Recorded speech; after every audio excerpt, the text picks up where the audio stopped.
నా పేరు వట్టిపల్లి శ్రీనివాస్, బహదూర్పేట మాజీ ఉప సర్పంచ్, ప్రజెంట్ గ్రామశాఖ అధ్యక్షుని. మాది బహదూర్పేట విలేజ్, యాదాద్రి జిల్లా. మాది ఆలేరు కాన్స్టిట్యున్సీ. మా బీర్ల ఎల్లయ్య మా ఎమ్మెల్యే గారు, ఎంపీ గారు చామల కిరణ్ కుమార్ రెడ్డి గారు. Okay, thank you sir. ముందుగా మీకు దసరా పండుగ శుభాకాంక్షలు. సార్, మీరు ఉప సర్పంచ్గా ఈ కాంగ్రెస్ పార్టీ తరఫున ఈ గ్రామానికి ఎలాంటి సేవలు అందించారు సార్? మేము ఉన్నప్పుడు ఎస్సీ సబ్ ప్లాంట్లో ఎస్సీ కాలనీలో సీసీ రోడ్లు పోసినాము, చెరువు కట్ట డెవలప్మెంట్ చేసినాము, ఊర్లో సీసీ రోడ్లు, మన సుద్దగడ్డ కాలనీ నుంచి మెయిన్ రోడ్ నుంచి సుద్దగడ్డ కాలనీ వరకు సీసీ రోడ్లు పోసినాము. పేదలకు ఏదైనా అవసరం ఉంటే కూడా మా వంతు సాయం చేసినాం. సార్, ఇక్కడ BRS party MLA Gongidi Sunitha Reddy గారు ఓడిపోవడానికి గల ప్రధాన కారణం ఏంటి సార్? ఆమె ఎవరిని లెక్క చేయకుండా ఏదో ఆమె ఎమ్మడి తిరిగేటోళ్ళకే వాళ్ళు చెప్పింది విని ప్రజలకు రాక ఆమె ఎమ్మడి ఉన్న వాళ్ళు ఏది చెప్తే అదే చేసింది, కానీ ప్రజలలో ఏం జరుగుతుంది అనేది ఆమె గ్రహించక ఓడిపోయిందని నేను అంటున్నాను. మాకు మళ్ళీ ఎక్కడ ఏం పనులు కూడా ఆమె ఏం చేయలేదు, ఓన్లీ పేరుకే. కానీ అన్నీ మొదలు పెట్టుకుంటూ పోతుంది, కానీ ఏ పనులు కూడా చేయదు ఆమె. ఇప్పటివరకు మా వాళ్ళు 1,60,00,000 పెట్టి మాకు ఒక మోరీ చేసింది, కానీ దానికి నిధులు లేవు. ఇప్పటివరకు సగం చేసి అది అక్కడనే పెండింగ్ ఉంది. అది ఎలాంటి బెనిఫిట్ లేకుండా పోయింది ఇప్పటివరకు. 1,60,00,000 అని చెప్పారు కదా, దాంట్లో ఒక 20 లక్షల పని కూడా కాలేదు, అది మధ్యాంతరంగానే మిగిలిపోయింది. సార్, మీరు ఇప్పుడు ఈ విలేజ్కి గ్రామశాఖగా పనిచేస్తున్నారు కాంగ్రెస్ పార్టీ తరఫున. ఈ 6 గ్యారంటీలను మీరు ఏ విధంగా తీసుకెళ్తున్నారు సార్ ప్రజలకి? తప్పకుండా తీసుకెళ్తాము. మేము ఇప్పుడే మొన్ననే మా ఎమ్మెల్యే గారు వచ్చి ఊర్లో ఎస్సీ మన జంగాల కాలనీ అని ఉంటుంది, దాంట్లో ఒకటి అండర్ డ్రైనేజ్ మోరీను సీసీ రోడ్డు శాంక్షన్ చేసారు. అది మొన్న ప్రపోజల్ కూడా అయిపోయింది. దసరా వెళ్ళినాక దసరా ముందన్న దాన్ని చేయడానికి రెడీ ప్రపోజల్ కూడా అయిపోయినాయి. ఇంకోటి కృష్ణారెడ్డి నగర్ నుంచి లాస్ట్ విలేజ్ ఎంట్రీ వరకు సీసీ రోడ్డు మంజూరు అయింది, అది కూడా కంప్లీట్ చేస్తున్నాము. ఎవరికైనా ఇండ్లు లేని వాళ్ళకు ఇండ్లు కట్టిస్తాము. వచ్చే దాంట్లో మా నిరుపేదలు ఎవరైతే ఉన్నారో వాళ్ళని ఎంక్వైరీ చేసి తప్పకుండా వాళ్ళకి ఇండ్లు ఇస్తాము. పింఛన్లు లేని వాళ్ళకి కంపల్సరీ పింఛన్లు పెట్టిస్తాం. ఇంతవరకు రేషన్ కార్డులు కేసీఆర్ ఉన్నంత వరకు ఎలాంటి రేషన్ కార్డు లేవు. ఇప్పుడు రేషన్ కార్డులు లేని వాళ్ళు చాలామంది ఉన్నారు. వాళ్ళకి తప్పకుండా రేషన్ కార్డు లేని వాళ్ళకి ఎవరైతే ఉన్నారో వాళ్ళందరికీ తప్పకుండా రేషన్ కార్డు ఇప్పిస్తాము. సార్, ఇది మండలానికి కానీ నియోజకవర్గానికి కానీ కూతవేటి దూరంలో ఉంది సార్ మీ విలేజ్, అయినా కూడా అభివృద్ధికి నోచుకోలేదు. ఎక్కడ జాప్యం జరిగిందనుకోవచ్చు సార్?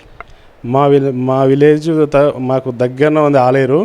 అసలు మాది విలేజ్ను ఆలేరులో అసలు కలపొద్దు, మున్సిపాలిటీలో సాయిగూడెంను కలపాలి, లేకుంటే ఇంకా వేరే మాది కలిపి కొందరు రాజకీయ నాయకులు వాళ్ళ స్వార్థం కోసం మా విలేజ్ను మున్సిపాలిటీలో కలిపారు. మొన్న సాయిగూడెంని మళ్ళీ గ్రామ పంచాయతీ చేసారు, కానీ మా విలేజ్ను అనవసరంగా మా విలేజ్ను కలిపి మేము చాలా లేడీస్ చాలా మంది ఎవరికి భూమి అందరూ 1 ఎకరం 2 ఎకరాల భూమే ఉన్నది మా దగ్గర. చాలామంది లేడీస్ కరువు పని పోయి ఎంతో అంతా సంపాదించుకుంటారు. మాది మున్సిపాలిటీలో కలవడం వల్ల మాకు కరువు పని లేకుండా లేడీస్ చాలా ఇబ్బంది అవుతుంది. మా తన మధ్యతరగతి వాళ్ళు చాలామంది ఉన్నారు, కానీ మా ఊరు చైర్మన్ మా ఊరు అతనే, కానీ మాకు మాత్రం ఇంతవరకు ఎలాంటి పని చేయలేదు. మా ఊరిని ఇంతవరకు మీరు చూస్తున్నారు, మా ఇంటి ముందు ఇట్లా ఈ రోడ్డు కనీసం దాంట్లో ఒక మురం మట్టి కానీ ఇంతవరకు ఈ 5 సంవత్సరాలు ఆయన ఎలాంటి పని చేయలేదు మాకు. సార్, ఇక్కడున్న MLA present MLA Beerla Ellaiah గారు మంత్రి పదవి ఆశిస్తున్నాడని తెలుస్తుంది సార్. బీసీగా మంత్రి పదవి దక్కుతుంది అనుకుంటారా? తప్పకుండా ఆయన చేసిన సేవలను గుర్తించి అధిష్టానం తప్పకుండా బీర్ల ఎల్లయ్య గారికి మంత్రి పదవి ఇవ్వాలని అందరూ కోరుకుంటారు. తప్పకుండా ఇస్తారు, ఎందుకంటే ఎన్నో పనులు చేసిండు ఆయన. అధికారం ఉన్నప్పుడు, అధికారం లేకముందుకే చాలా పనులు చేసిండు. ఆయన సేవలను గుర్తించి ఉత్తమ్ కుమార్ రెడ్డి, మన కోమారెడ్డి వెంకరెడ్డి గారు తప్పకుండా ఆయనకు మంత్రి పదవి ఇప్పిస్తారని ఇక ఉన్న జనాలు మొత్తం, అసలు నిజవర్గం మొత్తం జనాలు మొత్తం ఆశిస్తారు. మంత్రి పదవి వస్తే ఇంకా మా ఆలేరు నిజవర్గం అభివృద్ధి చెందుతుందని కోరుకు. సార్, ఈ ఎమ్మెల్యే గారి పైన భూ కబ్జాలు, ఈ ఎమ్మెల్యే అయిన తర్వాత భూ కబ్జాలు చేస్తున్నారని చెప్పేసి కొంతమంది ఈ చుట్టుపక్కల గ్రామాలలో అంటున్నారు సార్, అది ఎంతవరకు వాస్తవం సార్? ఆయన ఎలాంటి భూ కబ్జాలకు పాల్పడాడు. ఆయన సొంత పైసలు పెట్టి ప్రజలకు సేవ చేస్తాడు తప్ప కొందరు ఆయనకు పడనులు బీఆర్ఎస్కు సంబంధించిన వాళ్ళు ఏదో ఆయన మీద అపగండాలు చేస్తారు తప్ప ఆయన ఇంట్లో నుంచే పైసలు ఏమైనా ఉన్న కాడికి ఉన్న పైసలకి వెళ్ళి ఎవరు ఖర్చు పెడతారు తప్ప ఆయనకు దోచుకోవాలన్న కోరిక లేదు, సేవ చేయడమే ఆయనకు గుణం. సార్ ఇటీవల మరణించిన జిట్టా బాలకృష్ణారెడ్డి మీకు తెలిసి ఉంటుంది సార్. అతని సేవలు ఎలా ఎలా ఎలా ఉన్నాయి సార్? అతని సేవలు మా దగ్గర ఏం లేవు కానీ చాలా మంచివాడు. నేను కూడా ఆయన ఛాన్సర్లు ఆయనతో కలిసిన మాట్లాడిన వ్యక్తిగతంగా చాలా మంచివాడు. కాకపోతే మా ఆలయ నిజవరకు ఆయనకు కొంచెం సంబంధం లేకుండా మా దగ్గర ఆయన ఎలాంటి సేవలు ఏం చేయలేదు. వ్యక్తిగతంగా మంచివాడు. సార్ ఇప్పుడు కాంగ్రెస్ ప్రభుత్వం ఆ కుటుంబాన్ని ఏమన్నా సాయం చేస్తుందంటారా? కాంగ్రెస్ ప్రభుత్వం ఎప్పుడైనా మంచి పనులు చేసిన వాళ్ళని గుర్తిస్తుంది. వారికి వాళ్ళ ఇంటికి ఎంతో కొంత వాళ్ళకు సాయం చేసి ఏమైనా రాబోయే కాలంలో ఏమైనా పదవులు ఉంటే వాళ్ళకు కూడా తప్పకుండా ఇస్తుందని మేము అందరం ఆశిస్తున్నాం. సార్ ఇక్కడ సర్పంచ్ పరిపాలన ముగిసి ఒక 8 months అవుతుంది సార్. స్పెషల్ ఆఫీసర్లు వచ్చిన తర్వాత మున్సిపాలిటీ అయిందా ఇక్కడ? ఓకే సార్, ఇక్కడ మున్సిపాలిటీనైనా ఎలాంటి అభివృద్ధి కార్యక్రమాలు అందిస్తున్నారు సార్ ఇక్కడ? మా మున్సిపాలిటీ చాలా వెరస్ట్గా ఉంది. మా మున్సిపల్ అసలు ఎలాంటి పనులు చేయట్లేదు. ఆలయంలో మీరు చూస్తున్నారు డ్రైనేజీ ఓపెన్ చేసి దాని ఇంతవరకు ఆ పనులు ఎక్కడెక్కడనే పెట్టిరు. అది చాలా ఘోరంగా ఉంది మున్సిపల్ సంబంధించి. ఇప్పుడు రాబోయే కాలంలో మొన్ననే మా బీర్లయ్య గారు తప్పకుండా నిధులు తెచ్చి ఆలయం డెవలప్మెంట్ చేస్తా అని చెప్పిండు. తప్పకుండా చేస్తాడు నమ్మకం మా అందరికీ ఉంది. కాకపోతే కొంచెం టైం పడుతుంది. సార్ ఇక్కడున్న మున్సిపల్ చైర్పర్సన్ పనితీరు ఏ విధంగా ఉంది సార్? మున్సిపల్ చైర్పర్సన్ ఆయన నిలబడ్డ వార్డులకే తప్ప పనిచేస్తుండే తప్ప ఎలాంటి ఎక్కడ ఏం పని చేస్తాడు. ఆయన నిలబడ్డ 12వ వార్డుకు మాత్రం ఆలయంలో ఉన్న మున్సిపల్లో ఉన్న డబ్బులు మొత్తం దానికే ఖర్చు పెడుతుండు. మళ్ళీ నిలబడాలన్న ఆశ ఉంది కాబట్టి దానికే ఖర్చు పెడుతుండు. వేరే వార్డులో మీరు ఎక్కడ పోయి అడిగినా ₹1 కూడా వాళ్ళకు వెచ్చించాడు. ఆయన ఎవరైనా బెదిరించిన వార్డులకే పనిచేస్తాడు తప్ప మామూలు వాళ్ళు ఎవరైనా మెత్తమైన కౌన్సిలర్లకు ₹1 కూడా వాళ్ళకు చేయడానికి పైసలు ఖర్చు పెట్టాడు. ఇంతవరకు మాత్రం ఎక్కడ డెవలప్మెంట్ చేసింది అనేది మాత్రం ఎక్కడ అవపడతలేదు. సార్ ఆలేరులో ఉన్న ప్రజలు ఈ మున్సిపల్ చైర్పర్సన్ కొంత అవినీతి ఆరోపణలు ఎదుర్కొంటున్నారు అంటున్నారు సార్. అది ఎంతవరకు వాస్తవం సార్? తప్పకుండా చేసి ఉండవచ్చు. ఎందుకంటే ఆయన మొత్తం ఆయనకు ఇంతకుముందు సర్పంచ్ చేసిన 2 సార్లు సర్పంచ్ చేసిన అనుభవం ఉంది కాబట్టి అవినీతి పాల్పడాలని మేము కూడా అనుకుంటున్నాం. సార్ ఇప్పుడు 6 గ్యారెంటీలో ఒకటైనా ఉచిత బస్సు సార్. ఉచిత బస్సు ఓన్లీ ఉద్యోగస్తులకైనా పేదలకు చెందుతుందని ఇక్కడ ఉన్న ప్రజలు అంటున్నారు సార్. దానిపైన మీ అభిప్రాయం ఏంటి? ఉచిత బస్సు స్కీమ్ చాలా మంచిది. కొందరు ఏదో పడనోళ్ళు టీఆర్ఎస్కి సంబంధించిన వాళ్ళే ఈ బస్సులో మంది ఎక్కువ ఉన్నారు, లేడీస్ కొట్టుకుంటున్నారు అని ప్రవగణ చేస్తుంది తప్ప పోయిన వాళ్ళు ఎవ్వరూ డిసప్పాయింట్ కాలేదు. ఎంతోమంది ఎక్కడెక్కడ ఒక బస్సు హైదరాబాద్ పోయేస్తే 200 అవుతున్నాయి, పోను 200 రాను 200. చాలామంది పని చేసుకుంటే వాళ్ళు చాలా సంతోషం వ్యక్తం చేస్తున్నారు. ఏదో మామూలు పడనోళ్ళు ఏదో వీడియోలు పెట్టి అది చేస్తున్నారు తప్ప ఉచిత బస్ అనేది చాలా ఫ్రీగా మంచిది స్కీమ్ అది లేడీస్కు. సార్ బెల్ట్ షాపుల పైన ఇక్కడ స్థానికంగా ఉన్న ఎమ్మెల్యే బీర్లయ్య గారు ఎలాంటి చర్యలు తీసుకోబోతున్నారు సార్ వాటి నిర్మూలన కోసం?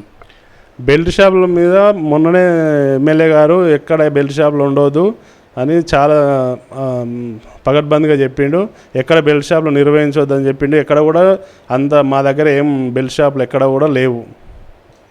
గత ప్రభుత్వం ప్రవేశపెట్టిన పథకాలు డబుల్ బెడ్రూమ్ ఇండ్లు కానీ, బీసీ బంధు, దళిత బంధు, గిరిజన బంధు ఇలా చెప్పుకుంటూ పోయి చాలా ఉంది సార్. అవి ఈ కాన్స్టిట్యున్సీలు ఎంతమందికి లబ్ధి చేకూరినాయి సార్? మా దగ్గర డబుల్ బెడ్రూమ్లు ఉన్నాయి, 60 ఇండ్లు వచ్చినాయి. కానీ దాంట్లో ఓన్లీ నిరుపేదలకు మాత్రం ఎక్కడ ఇవ్వలేదు.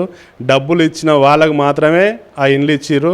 ఓన్లీ టీఆర్ఎస్ గవర్నమెంట్కు అనుకూలంగా ఉండి పనిచేసిన వాళ్ళకే ఎక్కడ డ్రాలు తీయకుండా వాళ్ళ సొంతానికి ఎవరైతే వాళ్ళు ఎంబడి తిరిరో ఎమ్మెల్యే గారికి చైర్మన్ గారికి దగ్గర ఎవరైతే పనిచేసిరో వాళ్ళకే ఇండ్లు ఇచ్చిర్రు.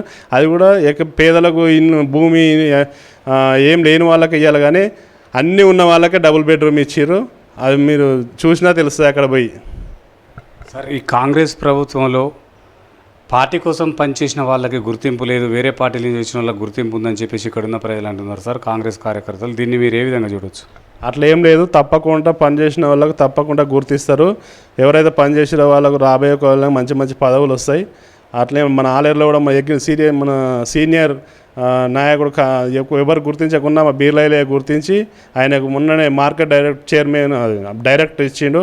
అలాంటి వాళ్ళు చాలామంది ఉన్నారు. సీనియర్లకు ఫస్ట్ రెస్పెక్ట్ ఇచ్చి రాబోయే కాలంలో యువత కూడా అవకాశం ఇస్తాడు. తప్పకుండా రేపు రాబోయే సర్పంచ్ ఎలక్షన్, స్థానిక సర్పంచ్ ఎలక్షన్లకు, ఎంపీటీసీ ఎలక్షన్లకు కష్టపడే వాళ్ళకు తప్పకుండా పనులు ఇస్తారని మేము ఆశిస్తున్నాం, పదవులు ఇస్తారని ఆశిస్తున్నాం. సార్ ఈ గ్రామ పంచాయతీలో చూసుకుందాం, మున్సిపాలిటీస్ రాబోయే కాలంలో ఎన్నికలు వస్తున్నాయి సార్. మీరు ఈ ఓటర్లకు ఏం చెప్పదలుచుకున్నారు సార్ మీ పార్టీ తరపున? గత 10 ఏళ్లలో టీఆర్ఎస్ గవర్నమెంటు ఒక 10 మంది ఎంచుకొని ఒక్కరికి ఇద్దరికి ఇచ్చేది తప్ప మా కాంగ్రెస్ గవర్నమెంట్ అట్లా ఉండదు. పేదలకు ఎవరైతే ఉంటే వాళ్ళకి కంపల్సరీ వాళ్ళ ఇంటికి, వాళ్ళ లబ్ధిదారులు ఎవరైతే ఉన్నారో వాళ్ళ ఇంటికి స్కీములు తప్పకుండా చేరుతాయి. అట్లా చేరేటట్టు మేము గ్రామశాఖగా ప్రతి ఎవరైతే ఉన్నారో ఊళ్ళో లబ్ధిదారులు ఎవరైతే, ఏ స్కీమ్కైనా లబ్ధిదారులు ఎవరైతే ఉన్నారో వాళ్ళకు తప్పకుండా ఇంటికి ఎలాంటి అవకతవకలు జరగకుండా వాళ్ళకు తప్పకుండా న్యాయం చేస్తామని చెప్తున్నాం. చివరిగా మీరు కౌన్సిలర్గా చేయాలనే ఏమైనా ఆలోచనలు ఉన్నాయి? ఒకవేళ ఉంటే ఈ అంటే మీ వాటిని ఏ విధంగా తీర్చిదిద్దడానికి ప్రయత్నం చేస్తారు సార్? తప్పకుండా మాది ఇప్పుడు ఎస్టీ కాబట్టి నెక్స్ట్ కూడా ఎస్సీగా ఉంది. రాబోయే రోజుల్లో మాకేమైనా అవకాశం వస్తే తప్పకుండా కౌన్సిలర్గా నిలబడతాం. మా ఊళ్ళు చాలా నాకు మేము ఇంతకుముందు ఉప సర్పంచ్ చేసిన అనుభవం ఉంది కాబట్టి ఎంతో ఊరిని డెవలప్మెంట్ చేయాలనే కోరిక ఉంది.